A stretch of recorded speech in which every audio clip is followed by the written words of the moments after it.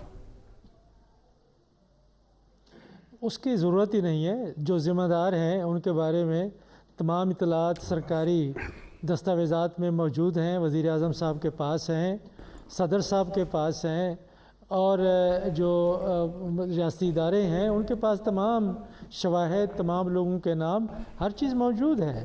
اس کے بارے میں تو تحقیق کے لیے ایک کمیٹی بنانا یہ تو مذاق کی بات ہے. آپ کمیٹی اس لیے بناتے ہیں کہ جب آپ کے پاس شواہد نہ ہوں، جب آپ کے پاس نام نہ ہوں، جب آپ کے پاس ریکارڈ موجود نہ ہو، جب ہر چیز آپ کے سامنے موجود ہے تو کمیٹی آپ کس لیے بنا رہے ہیں؟ صرف مٹی ڈالنے کے لیے. اور اس کے علاوہ اس کا مقصد کوئی نہیں ہے کہ آپ ایسی رپورٹ لکھیں کہ جس میں کہ اتنا ابہام ہو کہ کسی کا تعین ہی نہ ہو سکے کہ کس نے کیا تھا، کس کے کہنے پہ ہوا تھا، کس نے کتنا کچھ کمایا ہے. یہ تمام چیزیں حکومت کے پاس موجود ہیں. سوال تو یہ کرنا چاہیے کہ وزیر اعظم شہباز شریف صاحب اور ان کی کابینہ ان کے خلاف قانونی اقدامات کیوں نہیں کر رہی؟ اگر قانون موجود نہیں ہے تو قانون بنایا جا سکتا ہے. اگر ایسا قانون ہماری پارلیمان بنا سکتی ہے کہ پچھلے 10 سال 15 سال سے جو مقدمات کا فیصلہ ہو چکا ہے اور ان قوانین کا اطلاق 10 15 20 سال پیچھے ہو سکتا ہے، تو ایک قانون بنا کے ان کو کیوں دائرۂ احتساب میں نہیں لایا جا سکتا ہے جنہوں نے کہ ملک کے ساتھ 300 400 ارب روپے لوٹا ہے. صرف وہ لوٹنا نہیں ہے، لوٹنا تو یہ ہے کہ اس وقت جو کاشتکار ہیں، کسان ہیں، ان کو کم از کم 500 600 700 ارب روپے کا نقصان ہے، اور حکومت تماشا دیکھ رہی ہے. ہم تحقیق کر رہے ہیں. ذمہ داری اس میں بھی میں سمجھتا ہوں کہ پی ڈی ایم کی حکومت کی ہے. جو نگران بنے تھے یہ ان کی تائید سے بنے تھے. کیا ان کو ان کرداروں کے بارے میں نہیں پتا تھا کہ ہم نے دیکھا ہے کہ ملک میں ایسے لایا جاتا ہے کہ اس سے اچھا بہتر بات ہے آدمی تو پاکستان کو مل ہی نہیں سکتا. لیکن جو بھی ہماری بدقسمتی نہیں ہے، یہ ریاست کا زوال ہے، اس کو کہنا چاہیے کہ ہماری قسمت ان کے ہاتھ میں آ گئی ہے. تو یہ علیحدہ بات ہے کہ جو بھی جس کے پاس کوئی اقتدار ملا ہے اس نے پاکستان میں دونوں ہاتھوں سے لوٹا ہے. اور یہ جو اس وقت اقتدار میں بیٹھے ہوئے ہیں، کیا ان کے بارے میں یہی باتیں نہیں ہوتی رہیں؟ تو وہ کیا احتساب کر سکیں گے؟ یہ تو اتنا بڑا ظلم ہو رہا ہے پاکستان میں کہ یہ آپ یہ نہ کہیں کہ یہ گندم کا مسئلہ ہے، یہ کاشتکار کا مسئلہ ہے. ہمیں تو بڑا رونا چاہیے. وہ بڑا رونا یہ ہے کہ ہماری ریاست کو نقصان پہنچانے والے ریاست کے اندر آتے ہیں اور ریاست کا سہارا لے کے اقتدار کا سہارا لے کے اپنی دولت کو بھی باہر لے جاتے ہیں. اور وہی لوگ ہیں. ایک وزیر داخلہ بنا ہوا ہے اور اس کے پاس 4 عہدے اور ہیں، اور ایک کو آپ نے سینیٹر بنا دیا ہے جو پہلے بھی سینیٹر تھے. آپ تو ان کو نواز رہے ہیں، ان کو تو آپ دے رہے ہیں. کیا آپ تعین کر سکتے ہیں؟ لیکن سوال یہ بھی اٹھتا ہے صافی صاحب کہ کیا اصل معاملے سے توجہ ہٹانے کے لیے یہ کمیٹی بنا دی گئی ہے جو تحقیقات کرے؟ کسانوں کو اس طرف لگا دیا گیا ٹرک کی بتی کے پیچھے کہ ہم تحقیقات کر رہے ہیں، ذمہ داروں تک پہنچیں گے، یا واقعی حکومت چاہتی ہے کہ ذمہ داروں کا تعین اور ان کے نام سامنے آئے؟ مریم، کسان تو ویسے بھی لٹ پٹ چکا ہے. ان کا جو منافع کا جو ایک خواب تھا وہ پورا نہیں ہو سکا. منافع تو کیا، ان کے تو اخراجات نہیں پورے ہو رہے ہیں. ٹھیک ہے، قدرت کی طرف سے ایک انعام تھا کہ بمپر کراپ اس دفعہ سامنے آئی تھی، لیکن یہ جو فصل وصول ہوئی ہے یہ قیمتاً وصول ہوئی ہے. مہنگے کھاد استعمال کر کے، آپ نے جو زیادہ محنت کر کے، زیادہ خرچہ کر کے، اچھا بیج بو کے، آپ نے پانی کا اچھا استعمال بوقت استعمال کر کے بجلی کے باری بل بھرے ہیں، آبیانے کے بل بھرے ہیں، تو تب جا کے کسان کو یہ گندم نصیب ہوئی تھی جو اس وقت جس کی فصل کی ہم بات کر رہے ہیں. لیکن یہی 1 مہینہ ہی ہوتا ہے جس پہ کسان کو گندم کی قیمت وصول ہونی چاہیے. اس کے بعد تو پھر جو مڈل مین ہے، جو اسٹاکسٹ ہے وہ تو پھر نمی کا اور اس پہ مختلف قسم کے نقصانات کا اور وہ کیڑے نکالنا شروع کر دیتے ہیں اور قیمت گرنی شروع ہو جاتی ہے اگر گندم کی صحیح بر وقت اس کی صحیح سٹاک گندم کو نہ کیا جائے.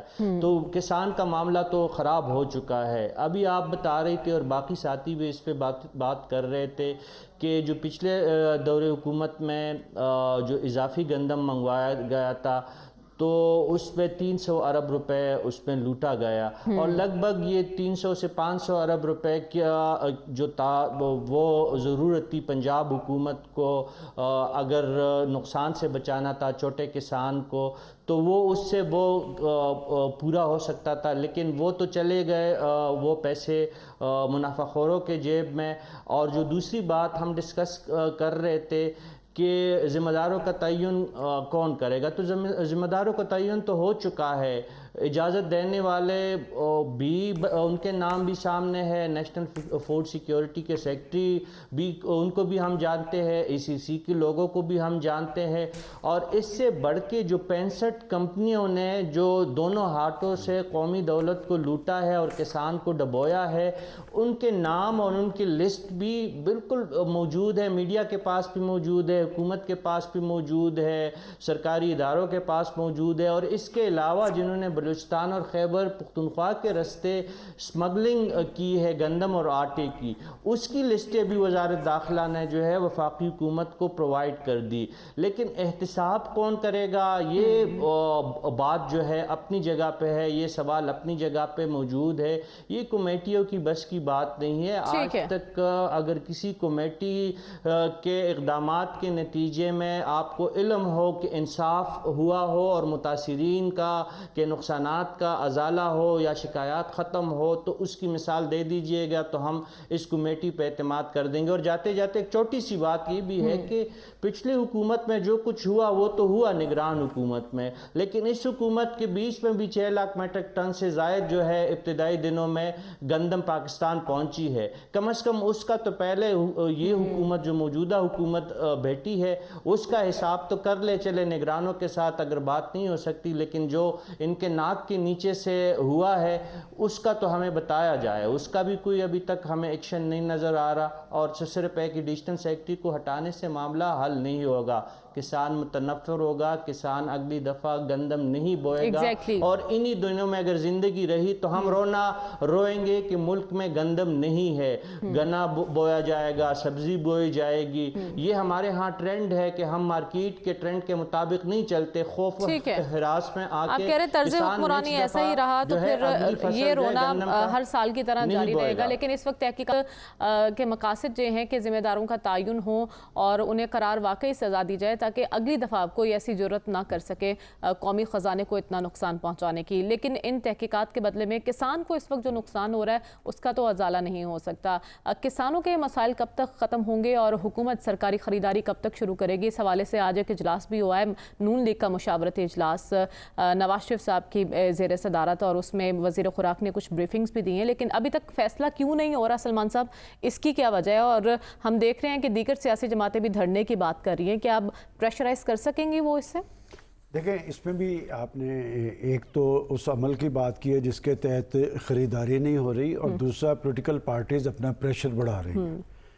پولیٹیکل پارٹیز جو اپوزیشن میں ہوتی ہیں نا, ابھی جیسے کہا گیا ہے کہ پچھلے PDM کے دور میں ہوا تھا, تو پچھلے PDM کے دور سے ایک اس سے پچھلی گورنمنٹ بھی تھی, اس میں پاکستان پنجاب کی سیاسی تاریخ میں کبھی آٹا سکینڈل نہیں تھا آیا, اس میں چینی سکینڈل بھی آیا تھا, اس میں ادویات کا 350 ارب کا سکینڈل بھی آیا, اس میں 450 ارب کا پیٹرولیم کا سکینڈل بھی آیا تھا. بات ہے کہ دراصل جو فیصلہ سازی کا فقدان ہے, اور دوسرا پاکستان کے اندر حساب نہیں ہے کہ یہ جو ہم لسٹیں لیے پھر رہے ہیں, میں 1% بھی مجھے یقین نہیں ہے کہ ان میں سے ان کے ساتھ کچھ ہوگا. اس لیے کہ ان کو جو اجازت ملی ہے وہ کسی نے تو دلوائی ہے, اور اس سے اجازت کے عوض بھی کچھ مل رہا ہے, دیا ہے انہوں نے, اور یہ یہاں پر چلتا ہے کہ یہ وہی لوگ ہیں جو لوٹتے, یہی چینی مافیاز ہیں, یہی آٹا مافیاز ہیں, یہی. تو بات یہ کہ جو آپ نے بات کی ہے, میں نے آپ کو یاد ہو کہ آج سے 3 ہفتے پہلے اسی پروگرام میں کہا تھا کہ یہ معاملہ بڑا سنجیدہ ہے, اور پنجاب کی نئی چیف منسٹر صاحبہ شاید انہیں اس سارے معاملے کا اس طرح سے ادراک نہیں ہے جس طرح ادراک ہونا چاہیے. اور میں نے اسی پروگرام میں کہا تھا کہ نواز شریف صاحب بھی پنجاب کے چیف منسٹر رہے ہیں اور شہباز شریف صاحب بھی رہے ہیں، اور وہ ہمیشہ ہر چیف منسٹر یہ کہتا نظر آتا تھا کہ ہم آخری دانہ بھی اٹھائیں گے اور ادائیگی بھی کریں گے، اور بہت حد تک ماضی کے اندر اس طرح کی کیفیت طاری نہیں ہوئی۔ اب طاری اس لیے ہوئی نا، دیکھیں دو چیزیں بن گئی، ایک تو گودام بھرے پڑے ہیں، دوسرا باہر سے گندم آ گئی، اب کاشتکاروں کی گندم ہے۔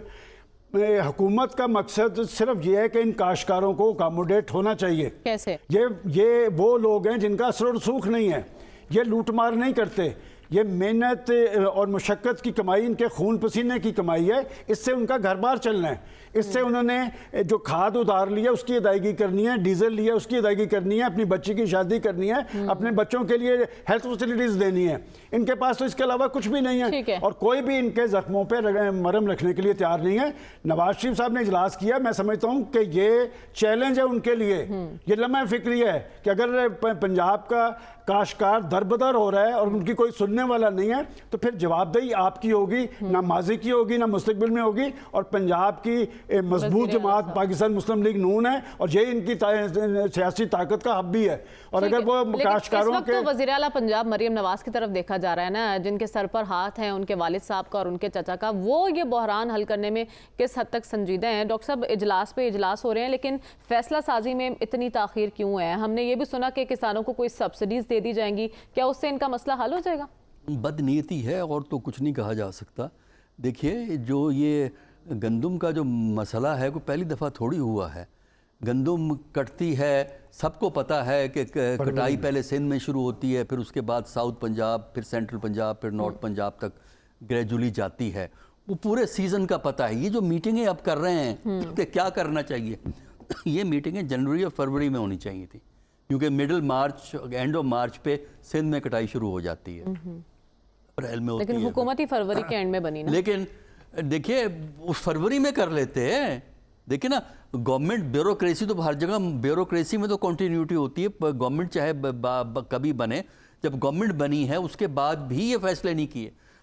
گورنمنٹ کو تو ہوش ہی اس وقت آیا جب یہ شور مچا اور لا اینڈ آرڈر کا مسئلہ بنا، اور لا اینڈ آرڈر میں اب ہماری جو ہے نا یہ جو پولیس والے بڑے تجربہ مل گیا انہوں 2023 اور 2022 کے اندر ڈنڈا سوٹا چلا کے اب کوئی بھی احتجاج کرے پہلے سیکشن 144 لگتا ہے، اس کے بعد ڈنڈا سوٹا ہوتا ہے۔ پچھلے سال اس مہینے میں وہاں سے زبردستی اٹھا رہے تھے ان سے، پچھلے سال تو زبردستی اٹھا رہے تھے ان کی گندم۔ یہی تو ہے نا، تو بات یہ ہے کہ کیا چیز کس کے مفاد میں ہے۔